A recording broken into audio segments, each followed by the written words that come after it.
Okay, good evening or good night. So this will be the 13th chapter in the robot saga. I would say introductory saga that most of the things were already discussed in this channel, but not all of it. So and I just remind you that what we deal in this series or this saga is mostly the nature of the robots. When I say the robots, I mean the microbots, the small robots I call the Neros, not of course the humans that contains the robots in their body. The humans that I of course, as you remember, I call them cherubs. It's my own species, which you almost never see, but the existence in Earth is a very long tradition and very ancient tradition, even though very minimal presence, but I would say important. And they are very advanced civilizations. And the other creatures that contains these similar robots in their body are what I call the Titans. That are, I mean, simply say, I would say that they Venusians. I mean, I've said it in the past several times. The terms are not interchangeable entirely. There is a reason why I coined like didn't coin the term. I coined the usage of the term Titans with respects to these creatures, and I don't use the word Venusians because it's not exactly the same. There are several nuances here, and I've discussed it in the past, and probably I will also discuss these nuances in the future. It's not exactly the same. Like the Titan and Venusian are not completely interchangeable terms, but simply say these are the strangers that I mean the people of the intelligence services of this world. Most of you are aware of the fact that there are quite a bit of them on Earth for quite some time, in Earth for quite some times, and they are foreigners, and they most of you, I think, know that their place of origin is the planet Venus.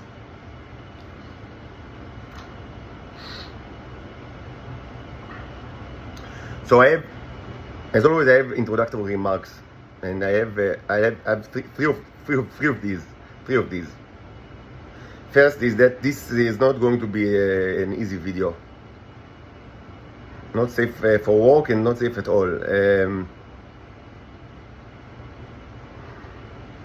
I mean, it's almost never nice, even when I try to like add some humor, or like funny and like more light atmosphere. But this one will be of the more difficult ones, because I will mention horrible things, because they need to be mentioned, even just briefly. Because it's both historical and things that still go on, and if not, I mean, there's huge potential. I mean, if none of these things, I mean, is currently like today are being done on Earth, it's just because, I mean, logistical or like, I mean, I would say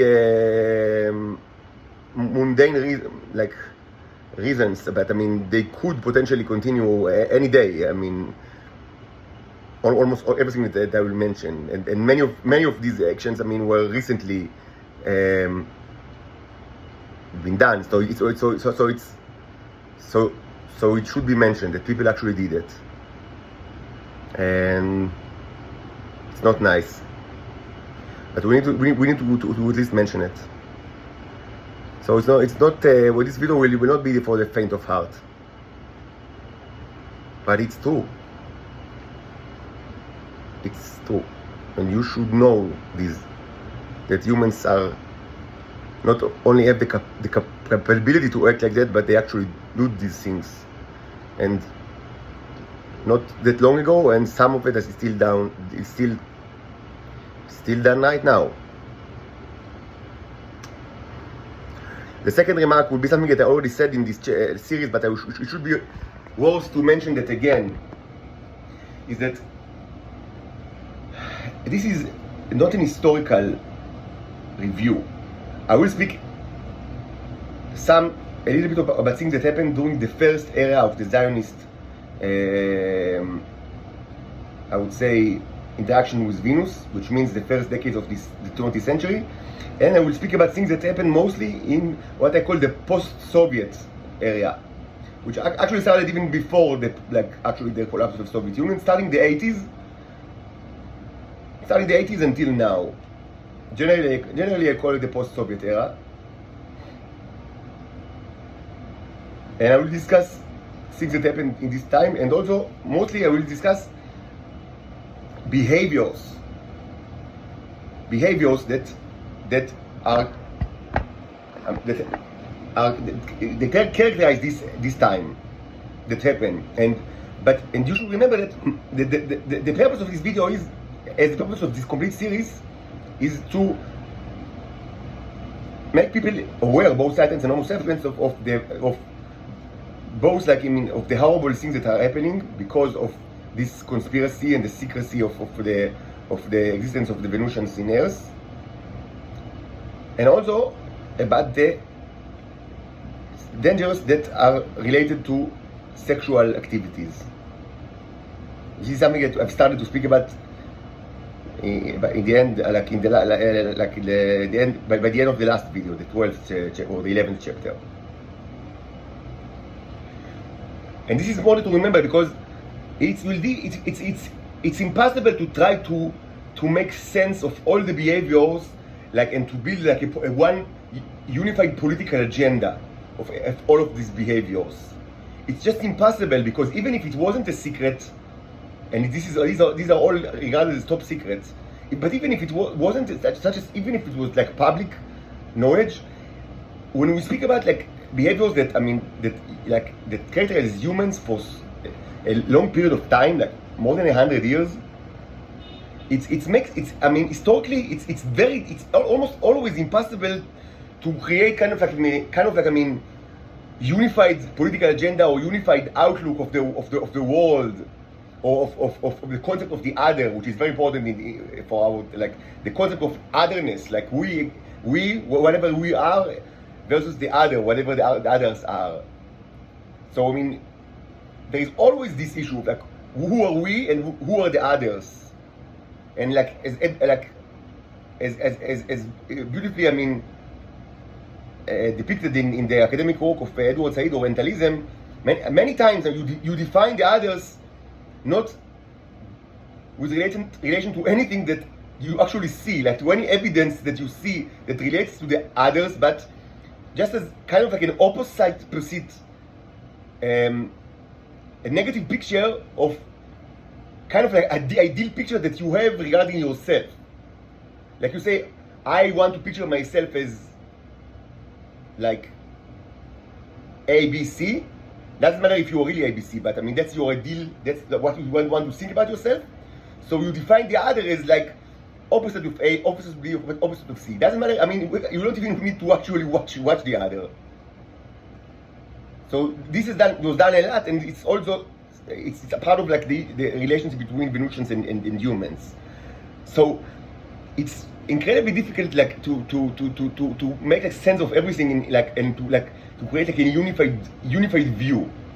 I search for this kind of a unified political agenda or unified political view, or even just unified psychological outlook of the other, but it's impossible, because it's kept being changing, and practices was changed.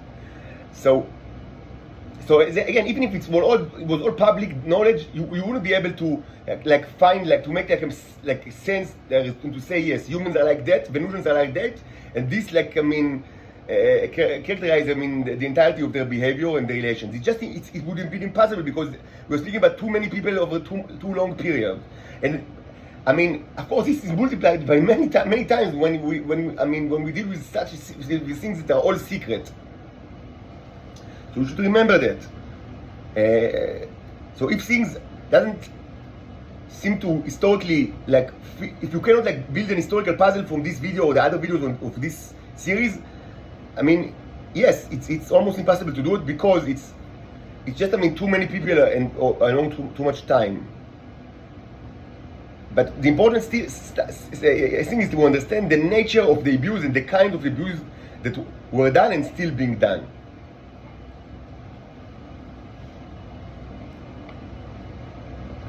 Now another thing that should be remembered, like a third introductory remark is like, who am I? Which is kind of like, it wasn't that important for this series, even though I said many times I'm a representative of the cherubs and I have the yellow neros which can act as the brown ones. But I mean, when we speak about this, when we discuss our time, like post-Soviet time, which is my time, I was born in 1984. Maybe more than before. I mean, in this series, and also when we discussed the Bicycle 201 series, or even like the Ziggurat of Ur, which is my explicitly, supposed to deal with myself, like my origin story. More than before, a question, because some of the things that we speak in this video are specifically related to my own self, Noam David. Like, because recently I became not just like historian or anthropologist of the Venusian exploitation and Venusian culture, but also major like recently, during the last decade, more than ever, I became a major target of the Israeli intelligence, and they torture me all the time, constantly, as you know. I always want to get out of this place. This is hell. So I'm not just like an historian. I'm also, I'm forced to be an actor in this saga, like even a major actor. So more than before, you might, like the listener might ask themselves, not only who are you, because I said who I am a cherub, but you might find like it's even more kind of like interesting to ask, not really who are you, but what are the Israelis and also people abroad think that you are? Because obviously they do not accept me as a cherub or as a messenger. They do not want to. They deny even the fact that I am what I said. They don't even want to listen, and they prefer to all die and then actually listen to this. This is abuse. So you might ask, okay, so but they do torture you. So they must. They found you. A target, like a person of interest. So what do they think that you are? What is their image of you, both in Israel and abroad? This will probably arise from this video, from the topics that we'll discuss in this video. Now, that was a major question that I asked myself during this discovery journey, and that I started during 2019, when I understood that I'm not Homo sapiens, and that the intelligence services of Israel are torturing me and following me. So I understood that they are not going to tell me who I am, and that only God will tell me who I am, and God just I need to speak with God, and God will tell me who I am. But it was important for me to understand what they think I am, because I wanted to make sense of how they treat me, even if just to avoid this kind of for practical reasons, that I wanted to avoid the torture and whatever I can. So I thought, okay, I need to understand what's the mindset of the enemy. But actually, even that proved to be incredibly difficult, because who are they? The Israeli intelligence is incredibly distributed. These are it's like Florida with millions of alligators all over the place. You cannot ask what's the political agenda of the alligators of Florida? I don't know. There are millions of them.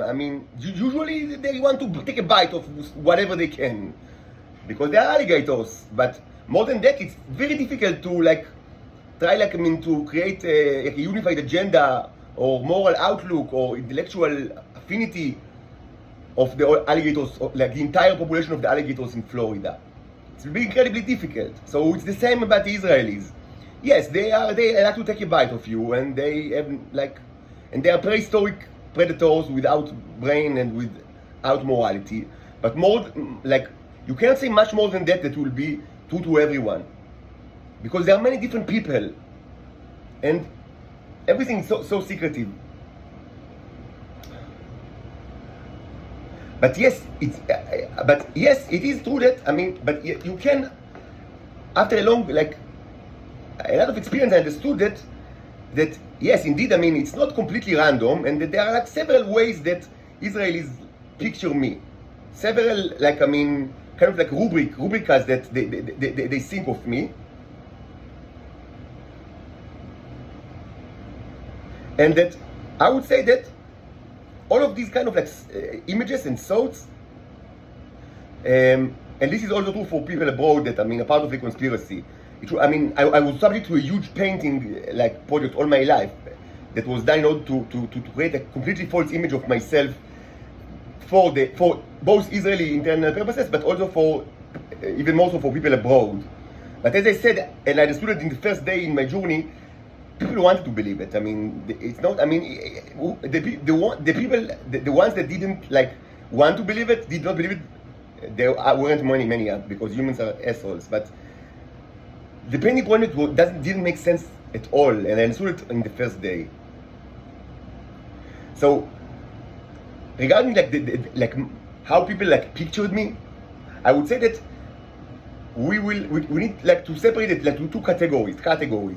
One categories are the goons of the Israeli intelligence, Shabak, Mossad, whatever, and there are so many of them, all over the place. They are the ones that see me in the street, and later I will mention how actually they even identify me in the street, which is amazing. It is very, very difficult. It took me so long to understand it because this is actually extremely surprising and non-intuitive and it's even I would say it's kind of this issue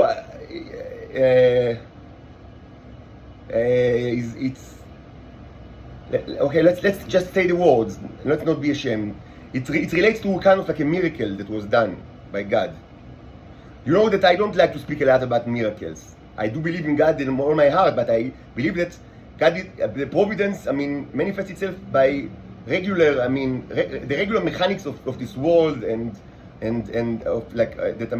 Miracles are, in the book of Esther, that God's head is invisible.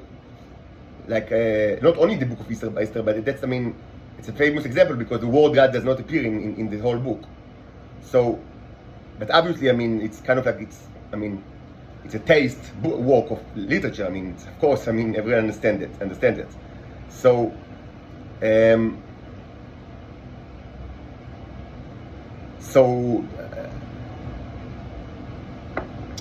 So I believe that providence, is manifests itself like that. But sometimes there are, actual things that can only be.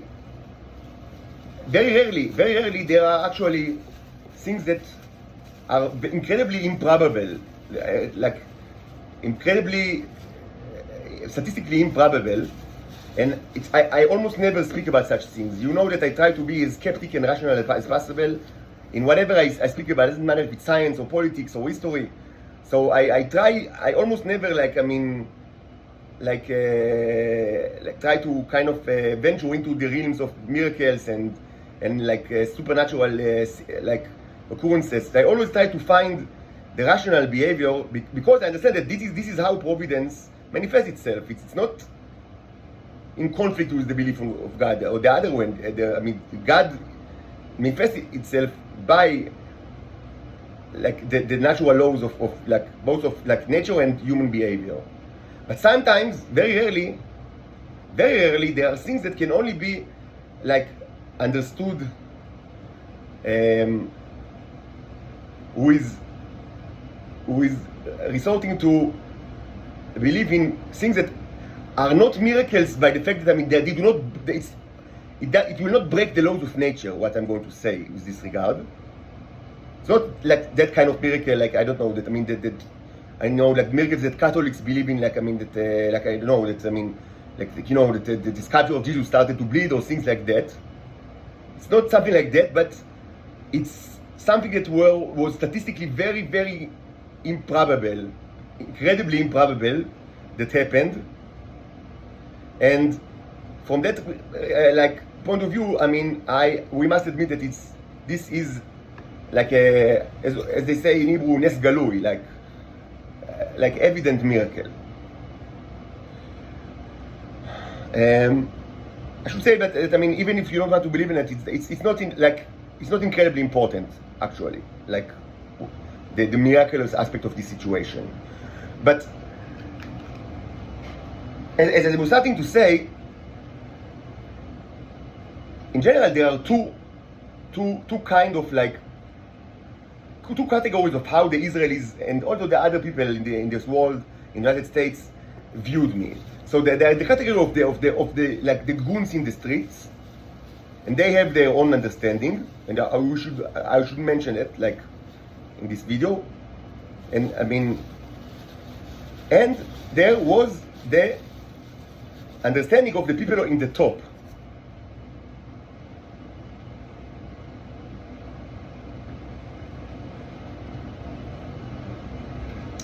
Which are very few, I mean, by definition, but they had much more knowledge about me that was kept a secret and still kept a secret. And they had different kind of like views and ideas.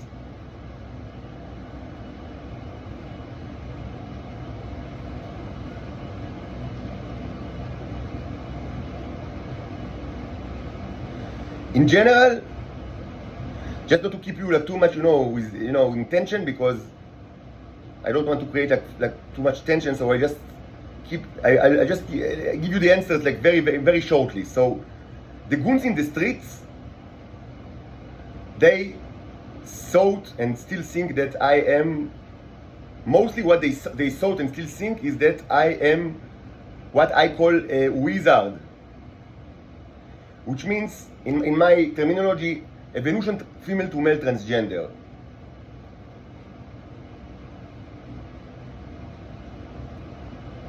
And they think that these wizards are, by right and by law, by the law of the land and by the rights of nature, are all their slaves, like unbelievably, like I mean, like the bottom of the bottom, like I mean the lowest, like the lowest creature in the food chain, and that they can do pretty much everything that they want from them, including just, I mean, rape them wherever they are. And if they do not, like, if they do not comply with these demands, and I never comply, first of all, they are incredibly surprised, and second, they immediately try to employ the regular techniques of how to subdue, how to, I mean, keep the slave back on tracks. And they all know how to do it because this is common knowledge in the intelligence service of Israel. They have, I mean, methodology that are all of them know exactly what to do, so they just do it. It never works, but I mean, they keep doing it because they don't know of any other way, and they expect it to work.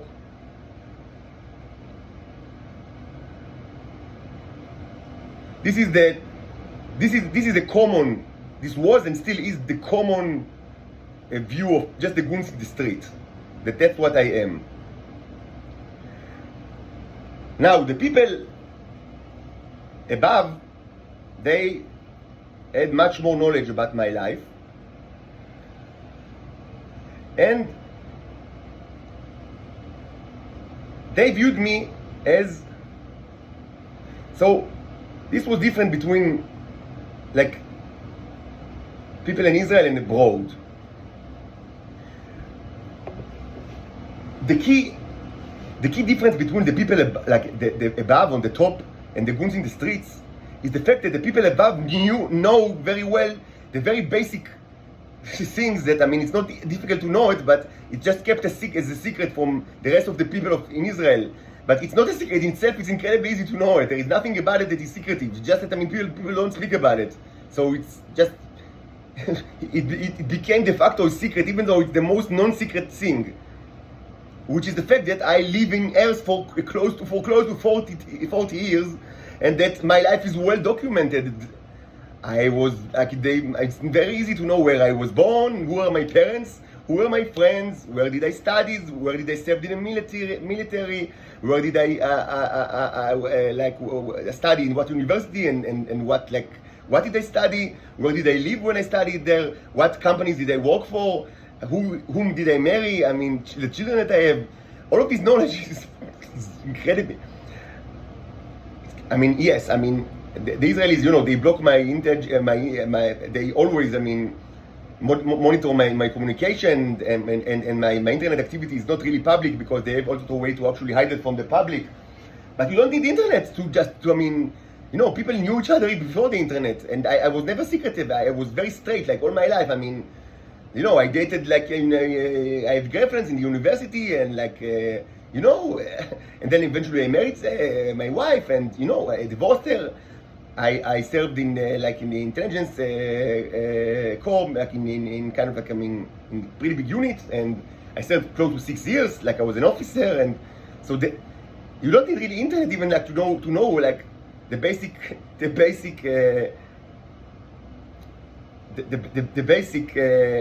facts of my life. But most of the goons, most of these goons in the streets, they don't care at all. So they don't know, and they don't want to know. So that's why, and this is the main difference between them and between the people in the top that of course knew the truth, because it's so easy to know the truth. It's not, you just need to want to know it, and you know it. But only they want to know it, because the goons in the streets are characterized by the fact that they are goons in the street. That's what makes them goons in the street.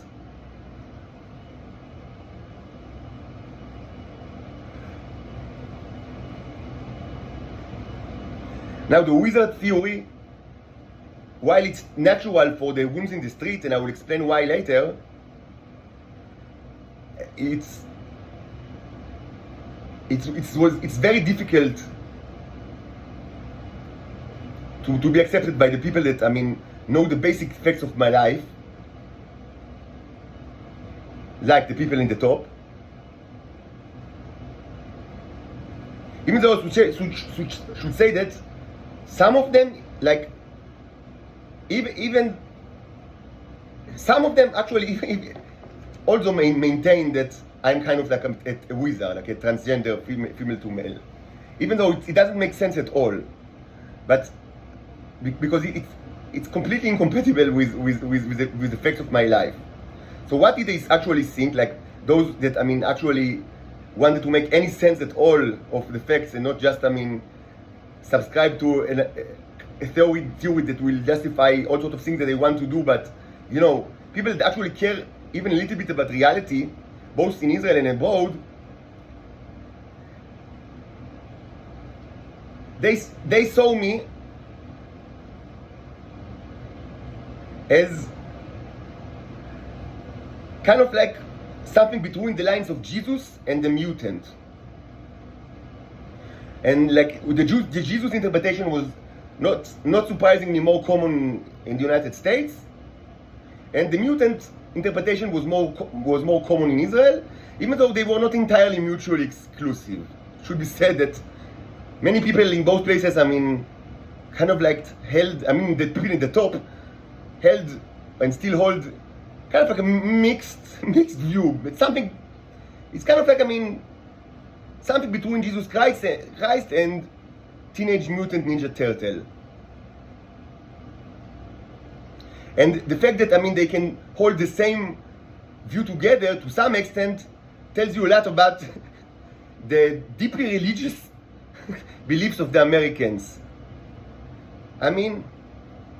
For them, they believe in Jesus, but it's not that different from Raphael or Leonardo, not the artists, like the Teenage Mutant Ninja Turtles. It's Donatello, or Raphael, Leonardo, and Michelangelo, and also Jesus and Robocop, and Terminator 2, Moses, Isaiah, Alien, from the Alien franchise, and now there's maybe Samuel, maybe Ezekiel. There's the Navy from Avatar, of James Cameron. So it's all together. From their perspective, they all belong generally to the same group. This is the Americans. I mean, what can you say? This is the people.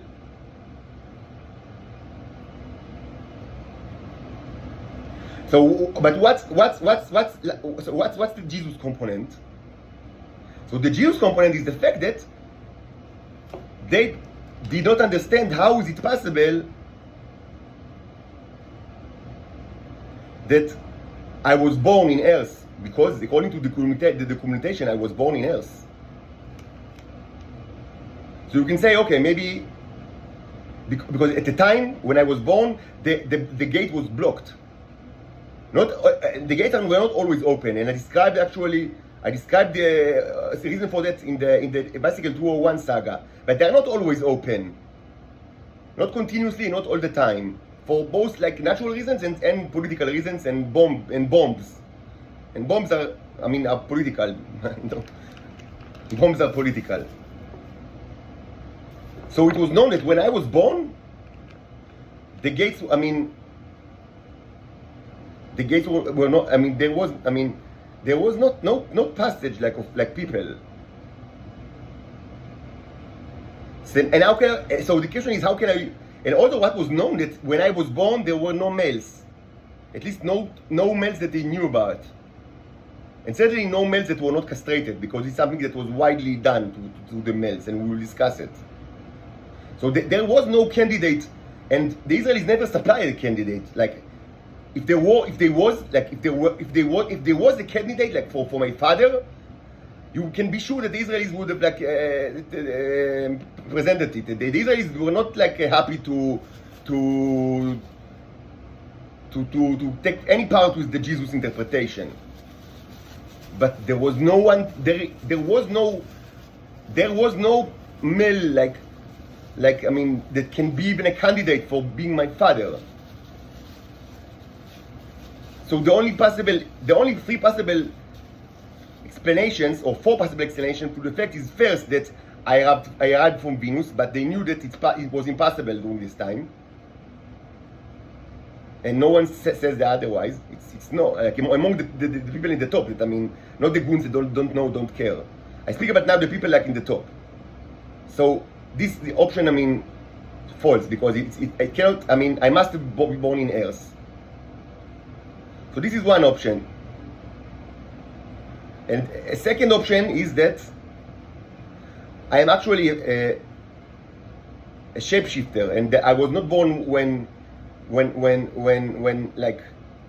people think that I was born, but I'm actually, because female Venusians can change their shape to look like people that are a completely different age. So this might be, I mean, something that happened, but this doesn't make sense for many reasons, and I'll discuss it in this video. This also doesn't make sense if you just know the facts of my life. It doesn't. I mean, my life is documented. I mean, I was not a secret. Like, I didn't grow up in a bunker, and so it doesn't make sense that this is the situation. And so a third option is that I was born without a father, which means something. This is the Jesus interpretation. And the fourth option is that I am a mutant. And this option actually became much more common and much more relevant among the tops of the Israeli intelligence after my daughters were born, Ilah and Noreen, because they didn't think that it's possible. This actually surprised them that it's possible. And as I said, the birth of non-Homo sapiens, like persons on Earth, is something that, I mean, at least I would say that is very rare. Maybe even unique. And maybe it even never happened in the past many thousands of years. I don't know. If it did, it happened not a lot. It's something that the Israelis never wanted to happen. It was a major part of their agenda that this will never happen, and they succeeded in that. It wasn't a thing. Again, to the fact that some people, especially in lately, like in the post-Soviet era, even thought that these people are not born at all, that they are robots that are manufactured in a factory that no one ever founded, and then they are recycled to like all sorts of shapes, and they don't have gender, and like they are not born at all. This is entirely ridiculous, but I spoke about it enough in the last couple of videos, so I mean we don't need to repeat it. But I mean just to tell you that I mean these kind of ridiculous beliefs that are kind of new because it goes against practices that were common like in the time of the Black Knight that I discussed in the Bicycle 201 saga. I mean the possibility of people even believe in it. I mean just to show you that it was incredibly uncommon and maybe never happened that actually not Homo sapiens, I mean in recent memory were born, but they did. I mean Eli and Orin David were born. They were born. They came out of the mother's belly, like in Hadassah Haaretz Ofim. This is not an undisputed fact, and they are not Homo sapiens. This is undisputed fact. Like no one disputes this fact. They are lovely children, almost 7, almost 8 years old. Sweet girls, and smart and friendly and nice, and not Homo sapiens. So this even like fathered, I mean, like entrenched the Israeli people that are in the top to think that this is actually a mutant.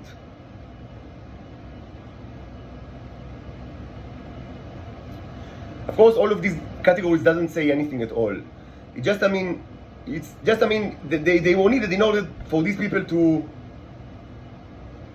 like, I mean, to find kind of a meaning to you know, to the reality, like to say, okay, we understand who he is. He's a mutant. Even though, what does it even mean? Nothing. But they needed it in order, I mean, to make sense of stuff, I guess. And the same goes for Jesus. I mean, what does it even mean that he's Jesus? Like, so, I mean, if you don't believe in God, why do you care about who is the Son of God? Like, I mean, before you start to speak about Jesus, you need to speak about God, you know? Jesus is not more important than God. And obviously these people do not believe in God, or perhaps they think that God is kind of like a different type of superhero. I don't know, like, you know, like there is like, you know, like the Orson Welles character in the Transformers animated movie from the 80s. I forgot the name of these creatures, you know, like something like that. Perhaps that's the American understanding of God. So I mean, what do you even? I mean, if you don't care at all about God, or you think that God is kind of like, I mean, a superior class of animated transformer, I mean, why do you care about Jesus? And the answer is they don't. They don't. They just don't.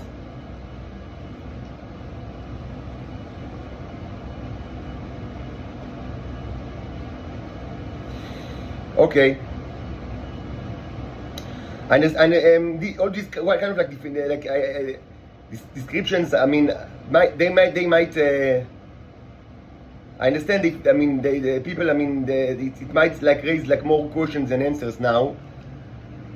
But I mean, I want to start speak about like all sorts of behaviors, and we will reach to we will. I mean, when we continue with this video, and perhaps one more video on the same subject, I mean, I promise that some of the things that I said will like receive more like meat, like more meanings.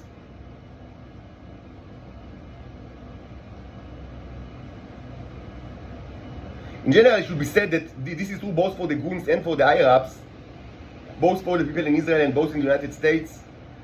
In general, it should be said that the definition doesn't matter much for them. They mostly think what can they get like from this person, like how can they take advantage of this person. For them, the definition, I mean, are only needed in order to know, to easily understand how can you abuse the person. They don't really give much weight to their definitions.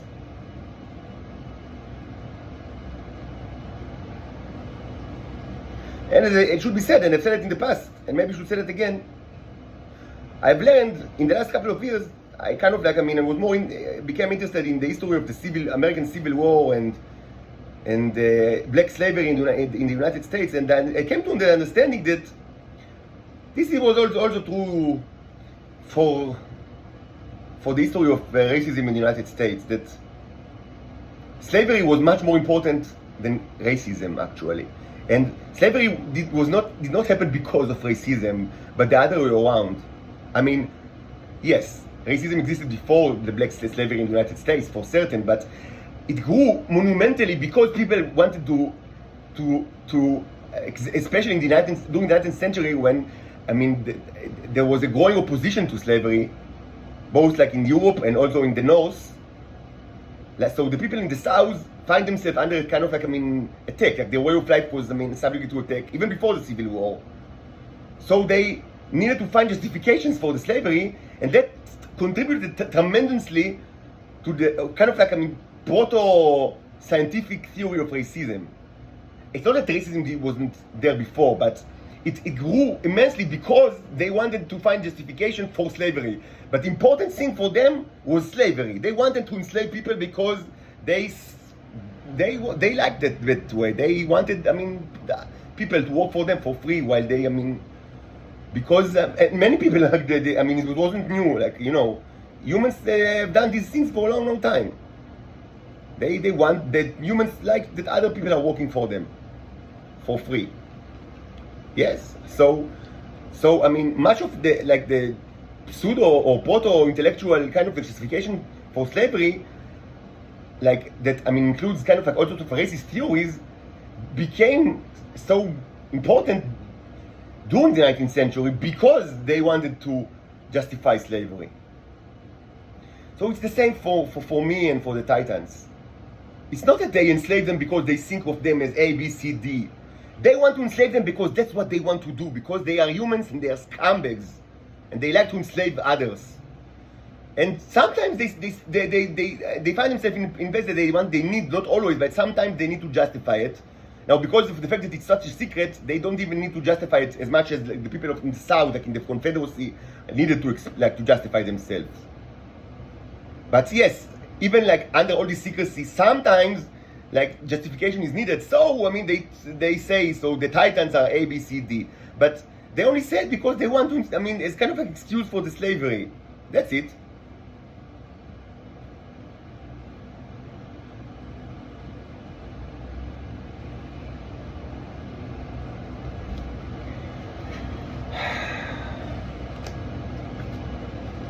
Okay, so let's speak now about things that happened quite a long time ago, when the Israelis, before the state of Israel, during the Ottoman times, started to pass the gates.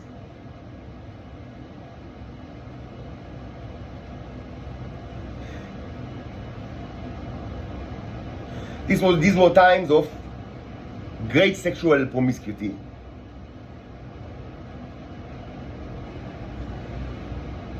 Because they arrived on a place where there were already a shortage of men. So in some ways it was like extreme version of, you know, the Captain Cook first, like in Tahiti.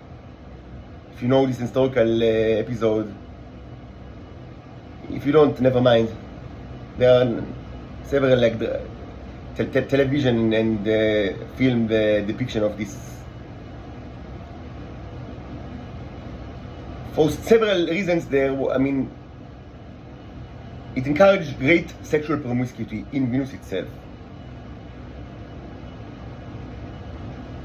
What held back this sexual promiscuity was the fact that many of them were not attracted to women at all.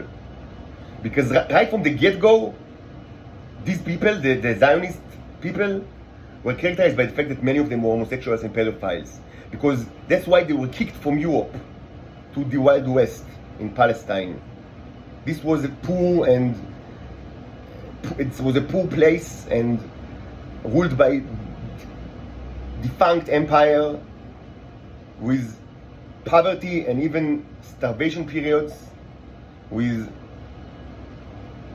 almost no industrialization, with diseases and like mosquitoes and swamps.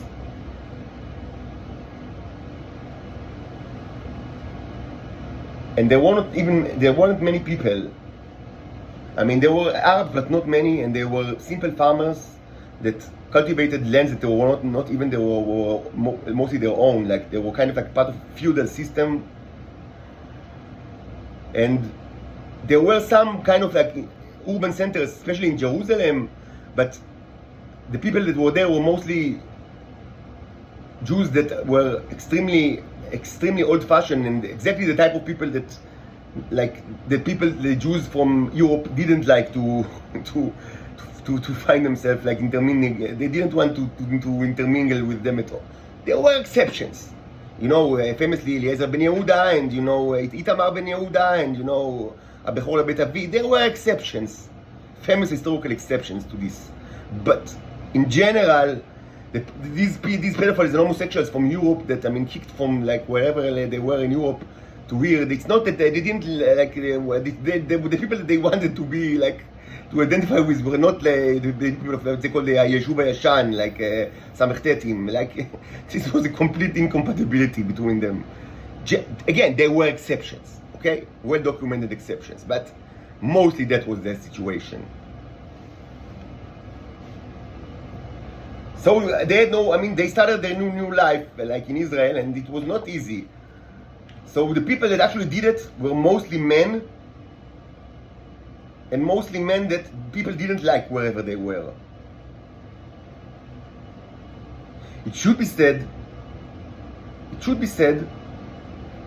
that what I say now, this view, this understanding of Zionism, at least in its early stages, while it's not something that you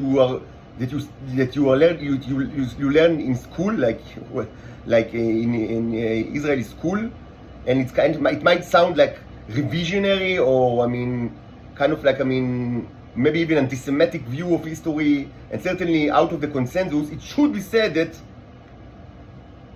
it is greatly supported by the most important Zionist novel that was ever written.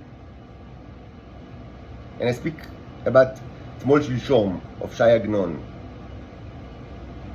This is the magnum opus of Shai Agnon, which is Israeli author that won the Nobel Prize for Literature. And according to enormously, it's considered like one of the greatest Hebrew novels that were ever written, and certainly one of the greatest Zionist novels that ever written. This is, I mean, and even if you don't like, you know, want to put it in the first place, I mean, no list of the 5 like most important Zionist novels that ever written would be like, I mean, no one will omit Tmol Shilshom from the list of 5, okay? And the view, what I just say, is greatly supported by this novel. Just to say, many times you just need to open your eyes. Many times the reality is not obscured by the fact that I mean, everything is secret, but just that, I mean, the common interpretations of things that are just in front of you are, I mean, is not supported by the people, like by the actual people that are teaching history and teaching literature. So you just, I mean, you don't understand because people didn't teach you that. But if you just read the text, you just see it like it's just there. It's just there.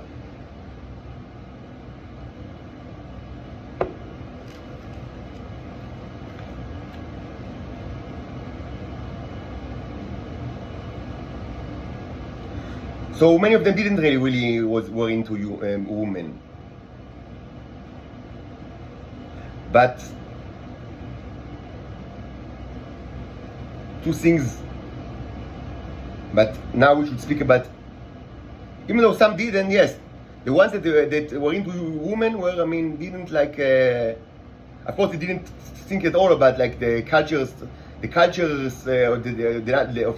place, and the fact that, I mean, that it's not their habit, like, you know, to just fuck around, and I mean, they didn't care at all.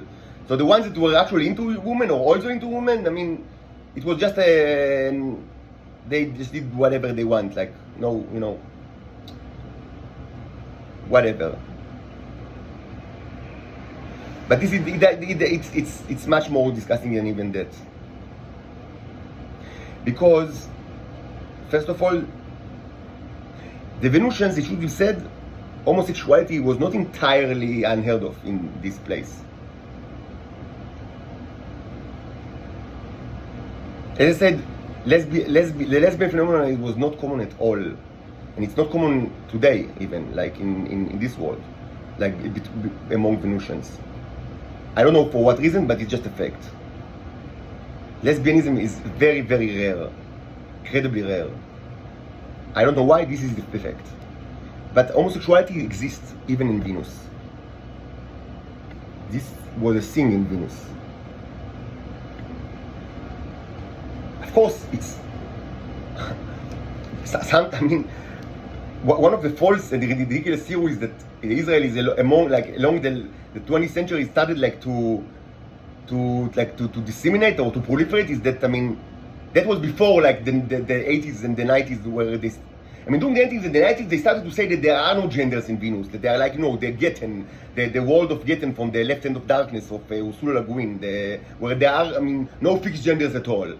This is completely stupid, and I mean, but before that, another theory that was, I mean, they started to say for many decades before that is that all males in Venus are homosexuals and pedophiles, which was of course not true at all and a mirror for what they themselves. They describe them as as themselves, because that's what they were and still are, is the Israeli intelligence. So of course it's not true, but it is true that this phenomenon existed in Venus. It was not unheard of.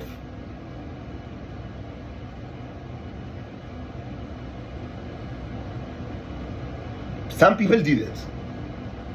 It was not entirely new. And there was a phenomenon of homosexuality, homosexual relationship between males in Venus and males. I now speak about Venus specifically.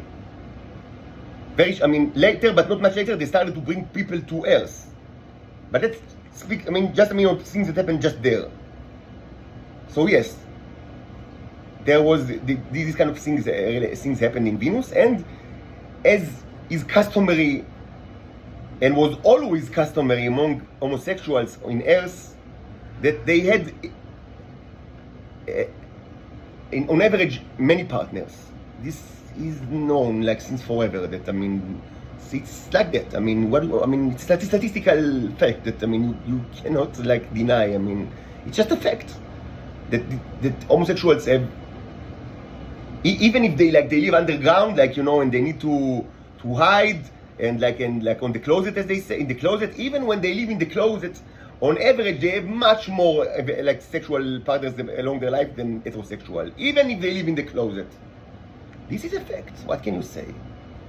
This was true even in Victorian era. It's not a new thing.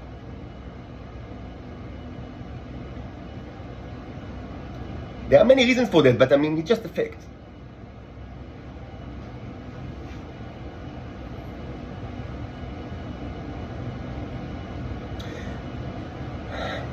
And now I want to say something that is incredibly disgusting, and I don't even want to say it. It's so disgusting that I don't find even the strength to even speak about it, but it should be mentioned because it happened. So I'll mention this, and then I'll finish the video, and maybe I'll in a little while I'll start another video which will continue of the same topics, but.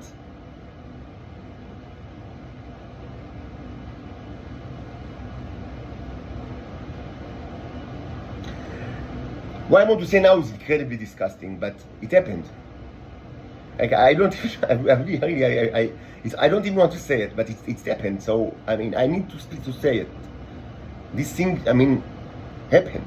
This is reality. It's not fantasy or science fiction. It happened, so it should be said, even just mentioned.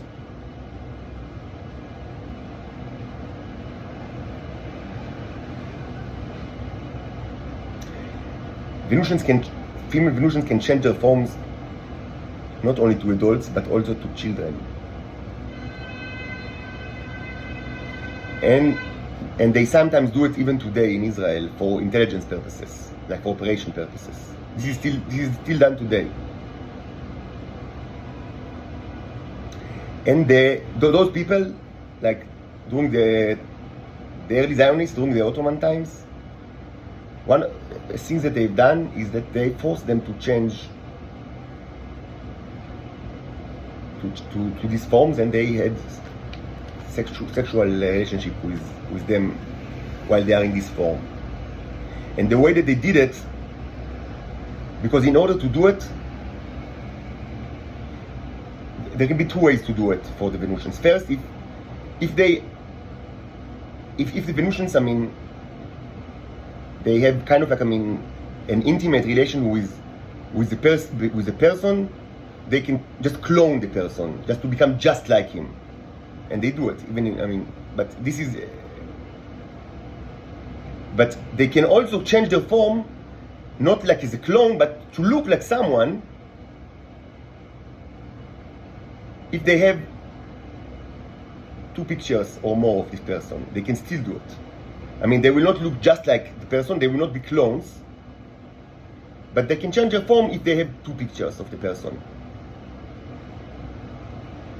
Now, during the time, photography certainly existed, even in the degenerated the Ottoman empires, but only black and white photography. And they cannot do it with black and white photography. I don't know why, but it's a fact. They need color photography. And these were not in, it was before the time of color photography. So they actually used paintings.